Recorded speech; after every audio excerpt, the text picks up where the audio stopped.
Welcome back mga ropa, kwentuhan muna tayo. Pag-usapan natin ang upcoming Olympic game ng USA versus Serbia. Gaganapin ang first game ng Team USA sa July 28, 11:15 PM sa oras yan ng Paris, France. Pero dito sa atin sa Pinas, July 29, 5:15 AM ng umaga, magsisimula ang first game ng Team USA kontra sa Serbia ngayong Olympics. Pero ano nga ba ang prediksyon dito sa first game ng Team USA versus sa Serbia? Sino nga ba ang mananaig o mananalo sa unang game ng Olympics? Sa kasalukuyan, ang kupunan ng Serbia ay pangatlo or number 3 sa pinakamalakas sa buong mundo na team sa basketball. Sa kanilang 12-man roster, 7 dito ang naglalaro sa NBA.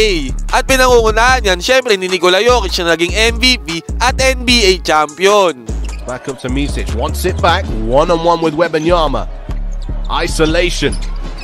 Jokic, that is exceptional.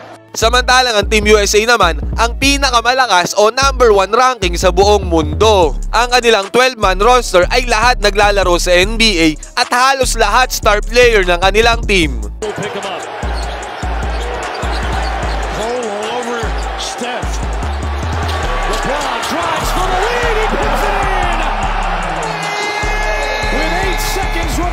Sa huling 5 international friendly games ng Serbia, naipanalo nila ang 3 dito. Kontra sa kupunan ng France na pinangungunahan ni Wembanyama at Rudy Gobert, at ang huli ay sa kupunan ng Greece na pinangungunahan ni Giannis Antetokounmpo. Yun nga lang mga ropa, natalo sila sa kupunan ng Australia at notable dito sa kupunan ng USA. Sa kanilang friendly game kontra sa Team USA, tinambakan sila sa 105-79 na score. Nanguna para sa kupunan ng Team USA si Stephen Curry with 24 points at 3 rebounds. Sinundan niya ni Bam Adebayo at Anthony Edwards. Sa kupunan naman ng Serbia, nanguna si Nikola Jokic with 16 points, 11 rebounds at 2 assists. Sinundan ni Alexa Abramovich with 14 points, 1 rebounds at 3 assists. Sa friendly game na iyan mga ropa, wala naman dapat ikabahala dahil non-bearing pa ang larong iyan. At dyan din nagkasubukan ng lakas talaga ng dalawang magkabilang kupunan. Ngayon, dahil natambakan ng Team Serbia, ay kailangan nila ng proper adjustment para makadikit sila sa Team USA. Sa Team USA naman, dahil natambakan nila ang kupunan ng Serbia, i-anticipate nila na mag-a-adjust ito sa kanila at kailangang makontra nila ang adjustment na possible na gawin ng Serbia para manalo sa kanilang kupunan ngayong papadating na July 27. Kung may strength ang Serbia, ito na siguro ang kanilang rotation ng bola. Maayos at maganda nilang nairo-rotate ang bola sa bawat possession ng kanilang team. Sa span of 8 games, ang Team USA at Serbia ay magkasunod sa ranking ng assists. Sa loob ng 8 laro ay naka 191 assists ang Team USA, samantalang ang Serbia ay naka 189 assists. Kung usapang points per game naman, nangunguna ang Team USA with 104.5 points per game sa loob yan ng 8 laro. At ang Serbia naman ay pumapangatlo with 95.1 points per game. Pero ang difference maker dito ay kahit number 1 ang USA sa points per game, ang efficiency naman ng Serbia ay mas mataas sa kanila. Dahil 54.2% ang field goal percentage sa Serbia, samantalang ang USA ay 53.6% lang.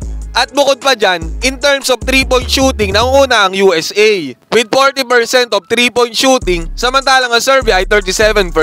Actually, di naman nagkakalayo yan mga ropa, dikit pa din. Sabi nga nila, stats never lie. Kung usapang stats, dikit naman talaga ang dalawang kupunan na ito. Para sa akin, nang mag-edge na lang dito ay ang experience ng Team USA pagdating sa in-game basketball. Dahil lahat ng mga players nila ay eksperyensado at naglalaro ng high level sa pinakamataas at pinakamalakas na liga sa buong mundo. Para sa Serbia naman, hindi natin sila pwedeng maliitin dahil number 3 rank sila sa buong mundo for a reason. Ang kanilang team chemistry at 3-point shooting ang tingin kong magpapapanalo sa kanila.